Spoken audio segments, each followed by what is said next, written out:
우리에게 주신 하나님의 말씀은 로마서 5장 6절에서 11절까지의 말씀입니다. 로마서 5장 6절에서 11절까지 한 절씩 나누어 읽겠습니다. 제가 먼저 6절 봉독합니다.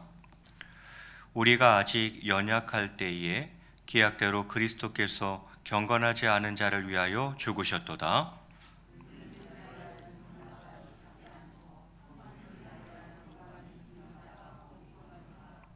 우리가 아직 죄인 되었을 때에 그리스도께서 우리를 위하여 죽으심으로 하나님께서 우리에 대한 자기의 사랑을 확증하셨느니라.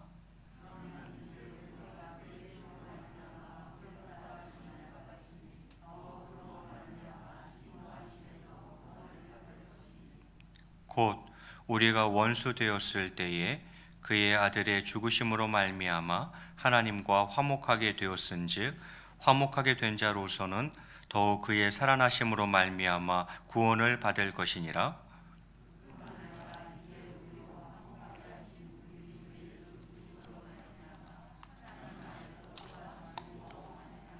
아멘. 할렐루야. 예, 반갑습니다. 우리 앞뒤좌우로 한번 인사하시겠습니다. 사랑하고 축복합니다. 예, 반갑습니다. 날씨가 많이 쌀쌀해졌습니다. 그렇죠? 예, 날씨가 많이 쌀쌀해졌는데 또 사랑하는 동역자들이 이렇게 또 사임을 하니까 더 마음이 저는 개인적으로 좀 허한 것 같아요. 신목사님 8년 동안 너무너무 사역을 잘해 주어서 신목사님 사임하는 것이 저는 거의 오른팔을 잃는 듯한 느낌입니다. 또 손수원 전도사님은 완전히 저희 교회 복덩이였죠. 와서 정말 그 어린아이를 데리고 본인의 부서 사역뿐만이 아니라 반주 사역에 이르기까지 너무너무 헌신적으로 사역을 잘해 주었는데, 그래서 하겸이 크는 것을 옆에서 계속 지켜볼 줄 알았는데 또 이렇게 남편이 전임으로 가는 바람에 임지를 옮기게 되어서 제 마음은 여전히 섭섭합니다. 그럼에도 불구하고 또 하나님께서 저들을 향한 크신 계획과 뜻이 있으셔서 또 좋은 곳으로 인도해 주셨다, 이렇게 생각하고 또 기쁜 마음으로 보내주려고 합니다. 날씨가 쌀쌀해지니까 뜨끈한 국물이 생각나고 또 따뜻한 사랑이 그리워지는 그런 계절인 것 같습니다. 그래서 오늘은 사랑에 대해서 말씀을 증거하고자 합니다. 오늘은 로마서 말씀을 가지고 연약, 죄인, 원수라는 제목으로 함께 말씀의 은혜를 나누고자 합니다. 설교 제목이 뭐라고요? 이게 무슨 말인가 하는 것은 이제 아시게 될 겁니다. 6절부터 한번 보겠습니다. 6절 말씀에 보면 우리가 아직 연약한 때에 기약대로 그리스도께서 경건하지 않은 자를 위하여 죽으셨도다, 이렇게 사도 바울이 이야기합니다. 우리가 어느 때에, 아직 연약한 때에 예수님이 우리를 위해서 죽어주셨다, 이렇게 이야기하는 거죠. 연약하다는 것은 무엇입니까? 이것은 영적으로 무력할 때, 즉 전적으로 부패하여 타락한 인간이 스스로 어떠한 의도 이루지 못한 때를 말하는 것입니다. 전적으로 부패했어요. 아담의 범죄 이후에 인간은 전적으로 부패했고 전적으로 타락했어요. 그래서 하나님이 원하시는 그 의를 이룰 수가 없게 되었어요. 이것을 여기서는 연약이라고 표현하고 있어요.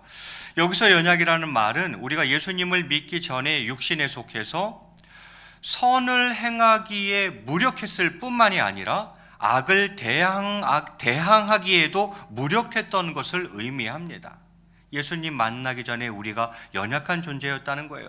전적으로 부패하고 전적으로 타락하고 전적으로 무능력했다는 거예요. 선을 행하기에도 우리 능력이 없었고 악에 대항하기에도 우리 너무 무력했다는 거예요.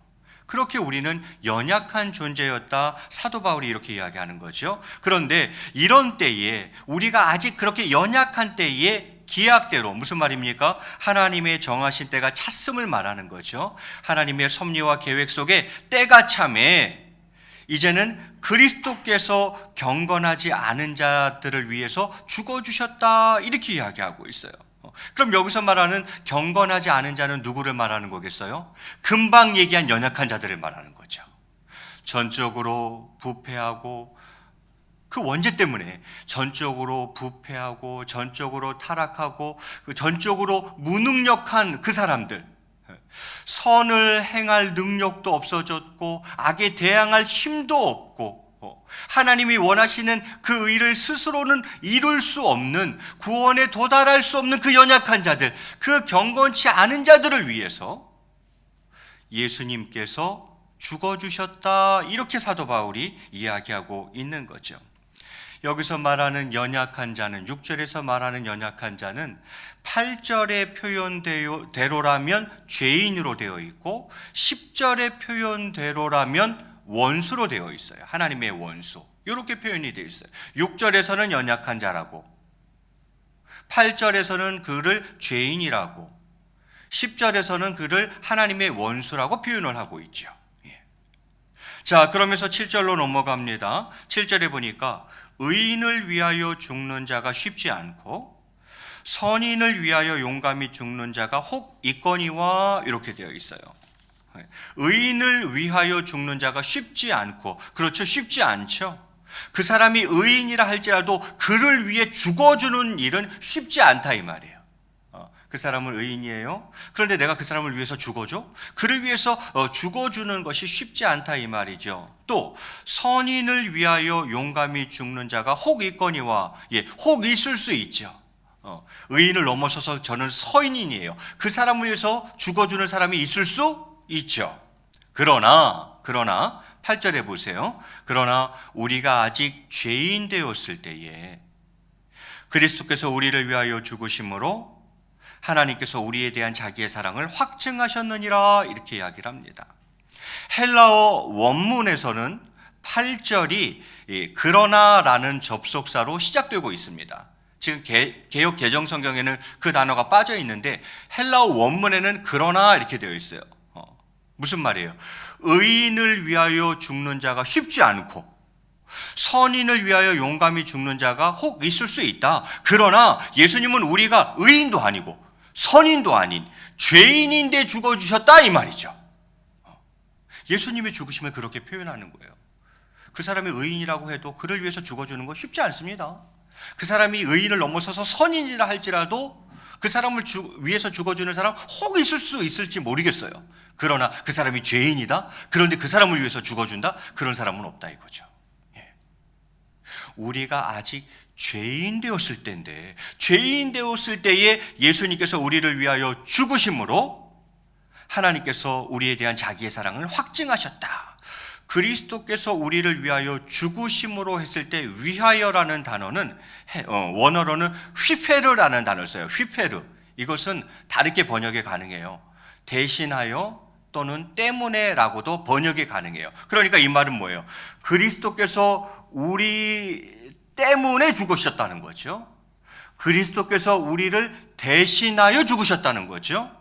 그리스도께서 우리를 위하여 죽으셨다는 거예요. 세 가지 번역이 다 가능한 단어입니다. 그런데 개역개정 성경은 위하여라고 번역하고 있어요. 아주 잘 번역했죠. 예수님은 맞아요. 우리 때문에 죽으셨어요. 예수님은 우리를 대신해서 죽으셨어요. 맞아요. 그런데 더 놀라운 것은 예수님은 우리를 위하여, 거기엔 사랑이 담겨 있잖아요. 예수님은 우리를 위하여 죽으셨다 이 말이죠. 다시요.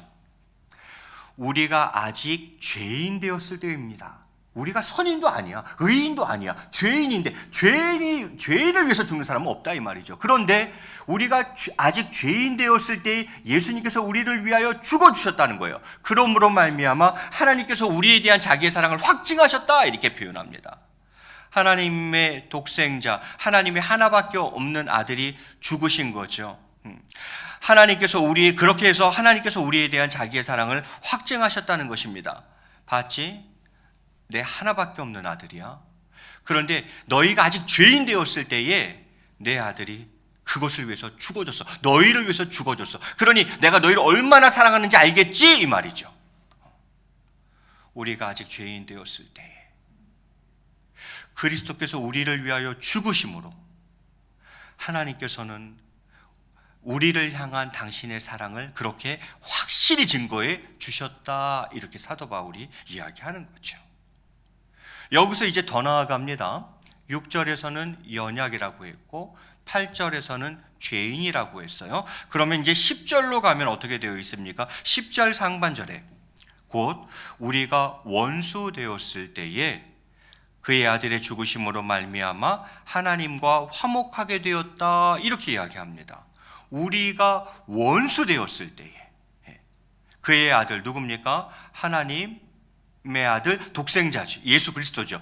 예수님의 죽으심으로만 우리가 원수 되었을 때에 예수님의 죽으심으로 말미암아 우리가 하나님과 화목하게 그렇게 되었다. 이렇게 사도 바울이 표현하고 있어요. 앞부분에서 이미 하나님의 구원의 은혜를 받지 못한 인간, 자연인이라 그러죠. 하나님의 구원의 은혜를 받지 못한 자연인은 6절에서는 연약하다라고 표현했고 8절에서는 죄인임을 밝혔죠. 그런데 여기서는 보다 강도를 높게 해가지고 이러한 자들을 하나님의 원수임을, 하나님과 원수됨을 밝히고 있는 것입니다. 우리가 예수님 믿기 전에는 뭐였다는 거예요? 하나님의 원수였다는 거예요. 그렇게 하나님의 원수된 자들이었다라는 거예요. 그런데 그러한 우리를 하나님과 원수되었을 그때에 그의 아들, 하나님의 아들, 독생자 예수 그리스도가 죽어주심으로 말미암아 우리가 하나님과 화목하게 되었다. 사도 바울이 이렇게 이야기를 하고 있는 거죠. 자, 본문은 예수님의 구원 사역 가운데 나타난 사랑을 보여주고 있습니다. 우리는 흔히 예수님의 십자가 희생을 생각할 때 그저 우리를 위해서 죽으셨다는 것만 생각합니다.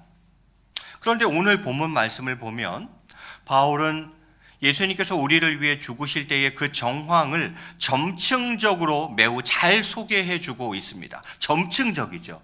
연약에서 아니 더 세게 죄인, 죄인보다 더 세게 원수, 이렇게 점층적으로 매우 잘 소개해 주고 있습니다. 우리는 이 상황을 잘 알아야 합니다. 그래야만 우리를 향한 예수님의 사랑이 어떠한 사랑인지 구체적으로 알 수 있기 때문입니다. 그러면 예수님께서 십자가를 통해 쏟아 부어 주신 사랑은 구체적으로 어떤 사랑입니까? 첫 번째, 예수님께서는 우리가 연약한 때 사랑하셨습니다. 연약한 때. 6절 말씀을 다시 한 번만 읽어볼까요? 우리 한번 같이 화면 보면서 읽겠습니다. 시작.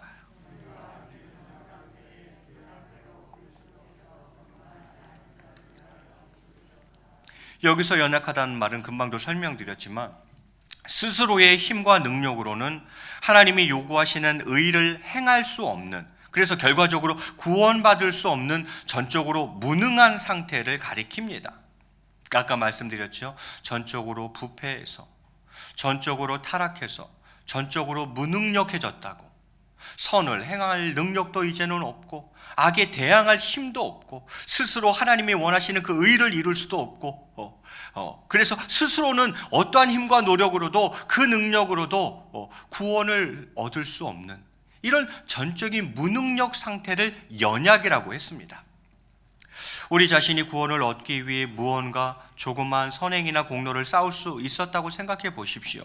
그랬다면 아마도 우리는 스스로 구원을 얻기 위해 어떠한 노력이라도 할 수 있었을 것입니다. 그러나 우리는 구원을 얻기 위해 아무것도 행할 수 없는 존재들입니다.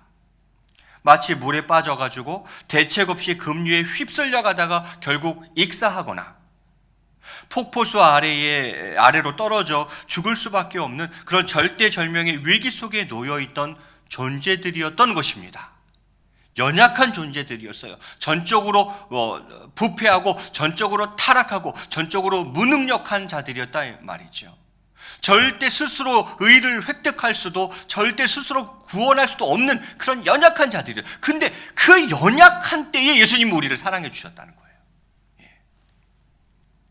예수님께서 구원의 손길을 우리에게 내미셨던 것입니다. 우리는 다만 믿음으로 그분의 손을 잡았을 뿐인데 구원을 받은 것입니다. 예수님은 이런 사랑을 우리에게 주신 것입니다. 예수님은 이처럼 먼저 우리가 연약한 때에 사랑해 주셨습니다. 그럼 두 번째는요, 예수님께서는 우리가 죄인 되었을 때에 사랑하셨습니다. 8절에서 바울은 뭐라 그랬습니까? 우리 8절도 한번 같이 읽겠습니다. 8절 시작. 우리가 아직 죄인 되었을 때에 그리스도께서 우리를 위하여 죽으심으로 하나님께서 우리에 대한 자기의 사랑을 확증하셨느니라. 이렇게 바울이 말씀했습니다. 우리가 아직 죄인 되었을 때에, 성경은 우리에게 율법을 지킬 능력이 없다고, 니네는 율법을 지킬 능력이 없다고 우리 전 인류가 죄인이라고 선언해 버립니다. 성경은 그래요. 니네는 율법을 지킬 능력이 없다고 열애 없이 모든 사람이, 온 인류가 죄인이라고 성경을 선언하고 있죠. 제가 빠른 속도로 읽겠습니다. 로마서 3장 20절에 보면, 그러므로 율법의 행위로, 그의 앞에, 하나님 앞이죠. 그러므로 율법의 행위로 하나님 앞에 의롭다 하심을 얻을 육체가 없나니, 이렇게 이야기해요. 절대 하나님 앞에 의롭다 함을 얻을 수 없다는 거예요. 그러면서 9절에 뭐라 그럽니까? 그러면 어떠하냐? 우리는 나으냐? 결코 아니라 유대인이나 헬라인이나 다 죄 아래에 있다고 우리가 이미 선언하였느니라. 이렇게 되어 있어요. 유대인이거나 헬라인이거나 모든 사람이 다 죄 아래에 있다라고 선언하고 있죠.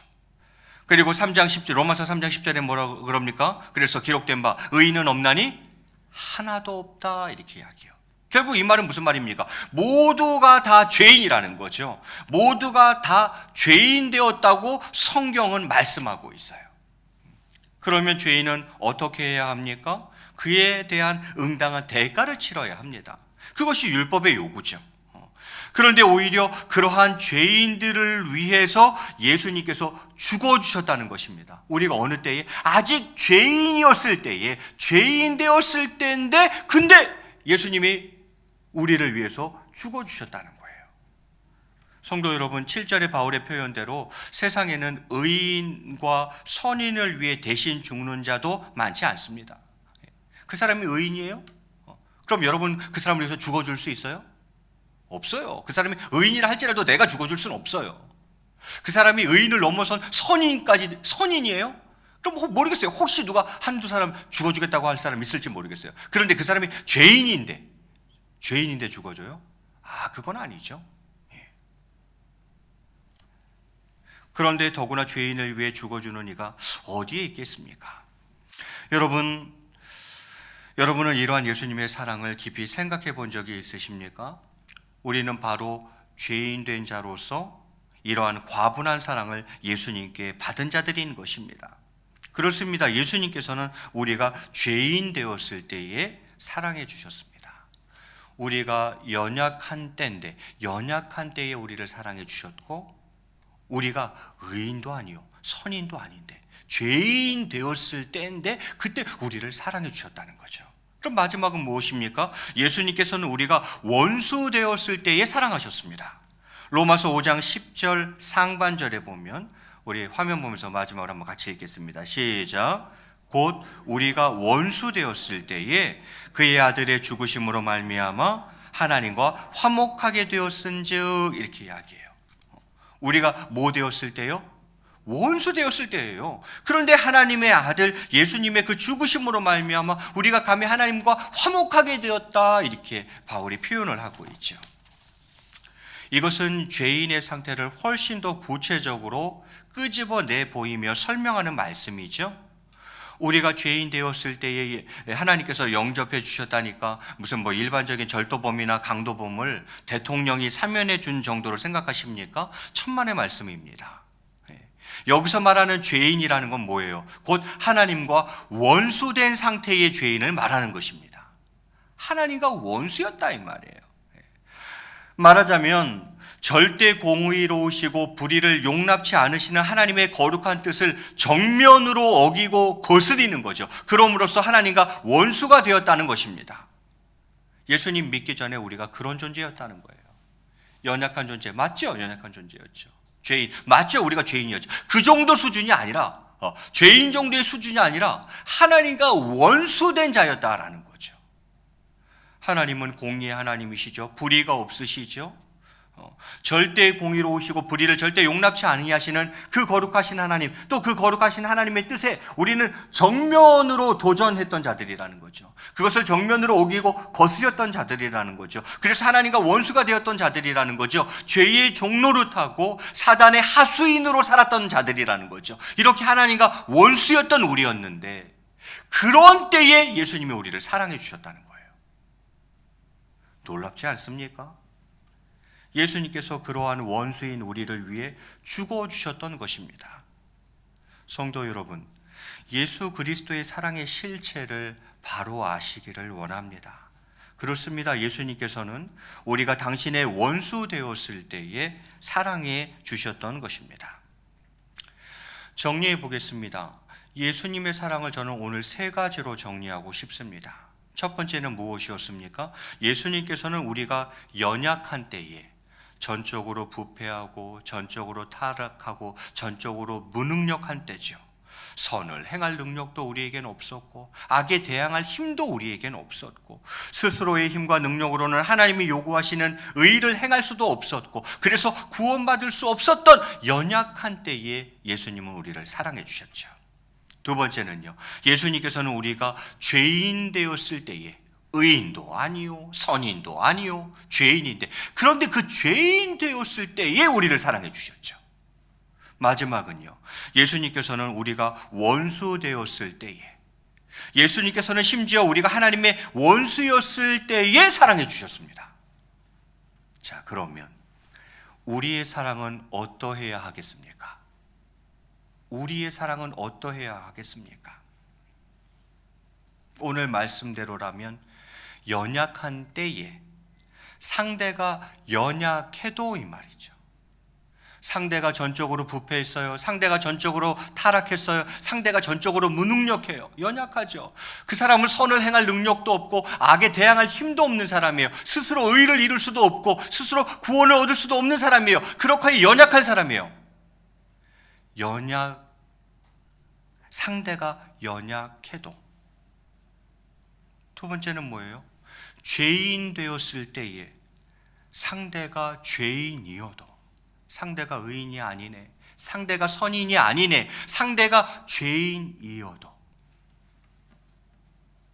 그러면요, 원수 되었을 때에, 즉 심지어 상대가 원수여도, 상대가 내 원수여도 사랑해야 합니다. 왜요? 왜냐하면 나도 예수님께서 내가 연약한 때, 내가 죄인 되었을 때, 내가 하나님의 원수였을 때 나를 사랑하셨기 때문입니다. 겨울이 되고 쌀쌀해지면서 따뜻한 국물과 따뜻한 사랑이 그리워지는 계절입니다. 사랑에 대한 많은 생각을 해보게 되어집니다. 과연 우리는 어떻게 사랑하며 살아야 할까? 그래서 내가 받은 사랑부터 따져보았습니다. 나는 예수님께 어떠한 사랑을 받았지? 내가 연약한 때인데 예수님이 나를 사랑해 주셨던 거였어요. 내가 죄인인데 죄인이었을 때에 나를 사랑해 주셨던 거예요. 내가 예수님의 원수였는데, 하나님의 원수였는데 심지어 그러한 나를 예수님이 그때에 사랑해 주셨던 거예요. 그러면 나는 과연 어떻게 사랑하며 살아가야 할까라는 것입니다. 상대가 연약해도, 상대가 죄인이어도, 상대가 원수여도 사랑해야 합니다. 왜요? 내가 그 사랑을 받았기 때문이죠. 그러므로 먼저는 예수님을 마음과 뜻과 정성을 다하여 전심으로 사랑하고, 그리고는 우리 또한 예수님처럼 내 형제 자매를 연약해도 죄인이어도 원수여도 사랑해야 합니다. 아니, 사랑해야 하는 것입니다. 이제 말씀을 맺을까 합니다. 마지막 성경 구절이네요. 요한일서 4장 10절 상반절만 읽겠습니다. 우리 같이 한번 읽겠습니다. 시작. 사랑이 여기 있기를 원합니다. 그 사랑이 내 안에 있기를 원합니다. 어쩌면 이것과 날마다 싸워야 될지도 모르겠어요. 왜요? 연약하니까 사랑이 안 돼. 사랑해야 되는데 상대가 연약하니까 이게 사랑이 안 돼. 상대가 죄인이니까 이게 사랑이 안 돼. 거기다 상대가 원수니까 도대체 사랑이 안 돼. 어쩌면 우리는 매일 자신과 싸워야 될지도 모르겠어요. 매 순간마다 내가 받은 사랑을 기억하고 싸워야 할지도 모르겠습니다. 사랑이 여기 있으니, 사랑이 여기 있기를 원하고 그 사랑이 내 안에 또한 여러분 안에 있기를 원합니다. 한번 저를 따라 하시겠습니다. 한 구절씩 한번 따라 하시면 좋겠습니다. 연약해도, 죄인이어도, 원수여도 사랑합시다. 같이 한번 기도하겠습니다. 이 시간 한번 기도할 때에 하나님, 제가 먼저 제가 받은 사랑을 생각해 보기를 원합니다. 내가 어떤 사랑을 받았지? 아, 그렇구나. 내가 연약한 때에 예수님이 날 사랑해 주신 거구나. 내가 죄인인 때에 예수님이 날 사랑해 주신 거구나. 아니, 내가 예수님의 원수였을 때 날 사랑해 주신 거구나.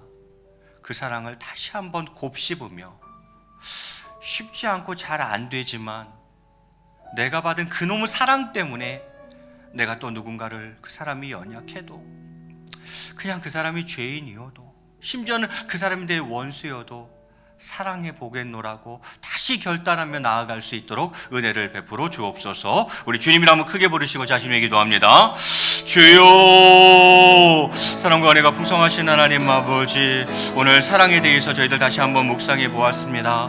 하나님 아버지, 내가 연약할 그때에 주님이 저를 사랑해 주셨지 않습니까? 내가 의인이었습니까? 내가 선인이었습니까? 내가 죄인이었을 때에 저를 사랑해 주신 것 아닙니까? 심지어는 내가 하나님의 원수였을 때에 예수님 나를 사랑해 주신 것 아닙니까?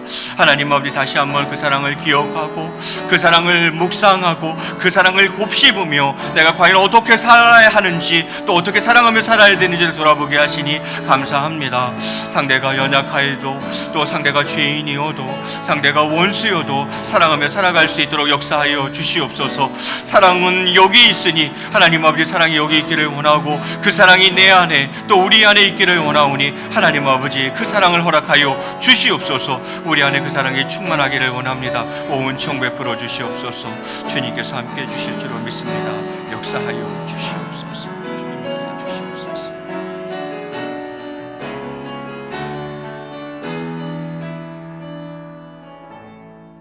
이어서 한 번 더 기도하겠습니다. 사실은 목요일이 수능일인데 이놈의 코로나 때문에 여느 해처럼 우리가 수험생을 위해서 집중적으로 기도를 못했어요.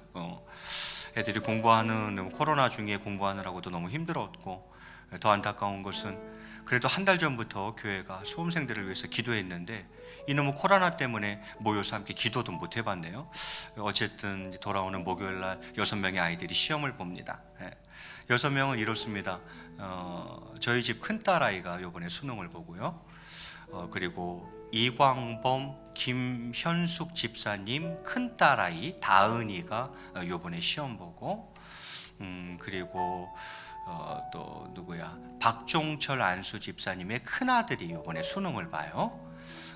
그리고 또 최윤정 집사님, 그러니까 이길자 권사님의 큰손주 민서가 요번에 시험 보고, 그 다음에 또 그 변덕순 권사님의 외손자 승호, 염승호가 요번에 시험 보고, 마지막으로는 박명규 장로님, 김청자 권사님의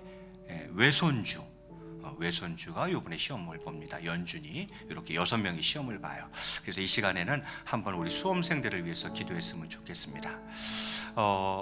하나님께서 저들에게 지혜를 주시고 또 건강을 주시고 마지막까지 또 최선을 다할 수 있도록 은혜를 베풀어 주옵소서. 기억나시는 대로 한 1, 2분간만 주님 이름 크게 부르시고 합심으로 기도합니다.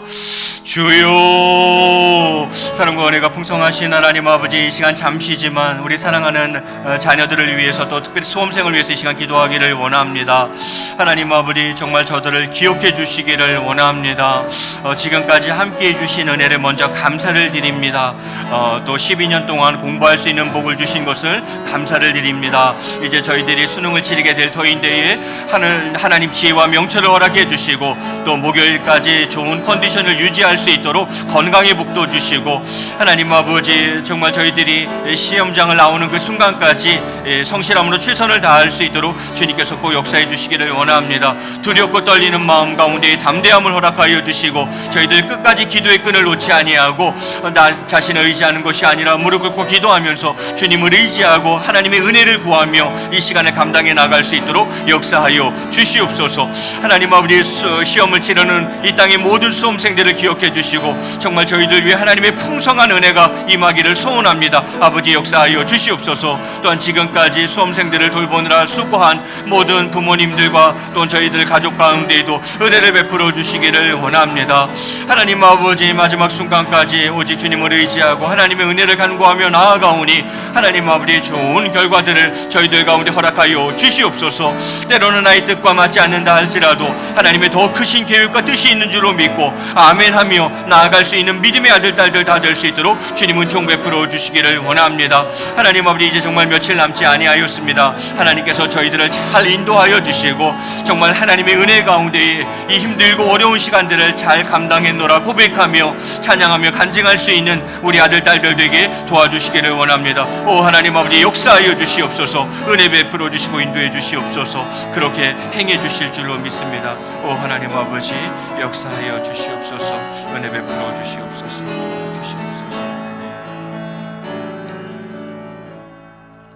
이 시간 한 번만 마지막으로 기도하도록 하겠습니다.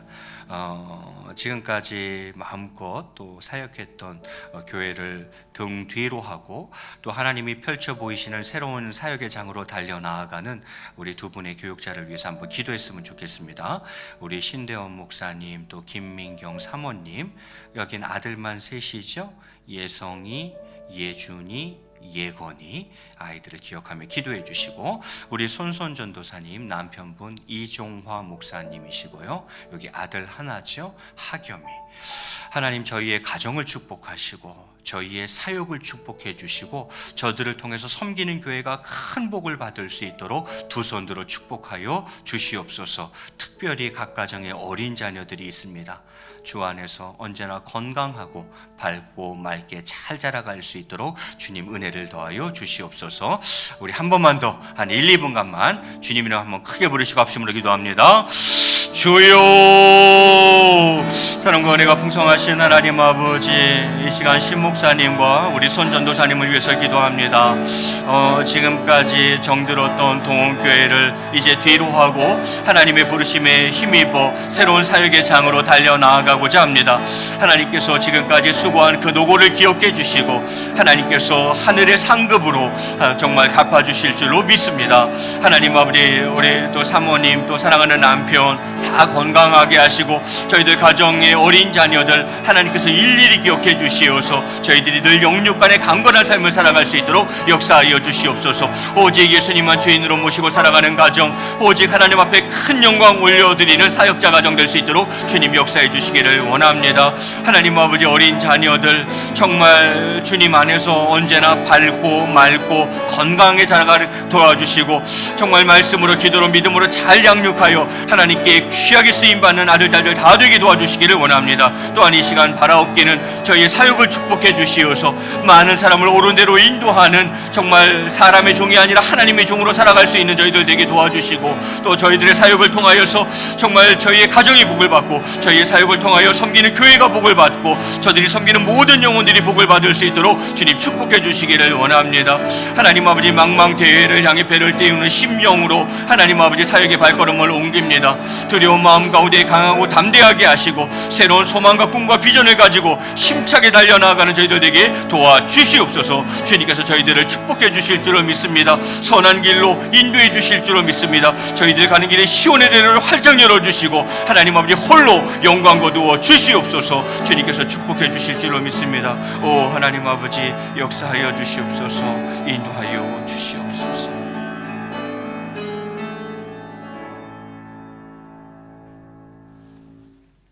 사랑과 은혜가 풍성하신 하나님 아버지, 때로는 상대가 연약해도 죄인이어도 원수여도 사랑할 수 있는 사랑을 우리 가운데 허락하여 주시옵소서. 감사하며 이 모든 말씀 우리 주 예수 그리스도의 이름 받들어 간절히 기도드리옵나이다.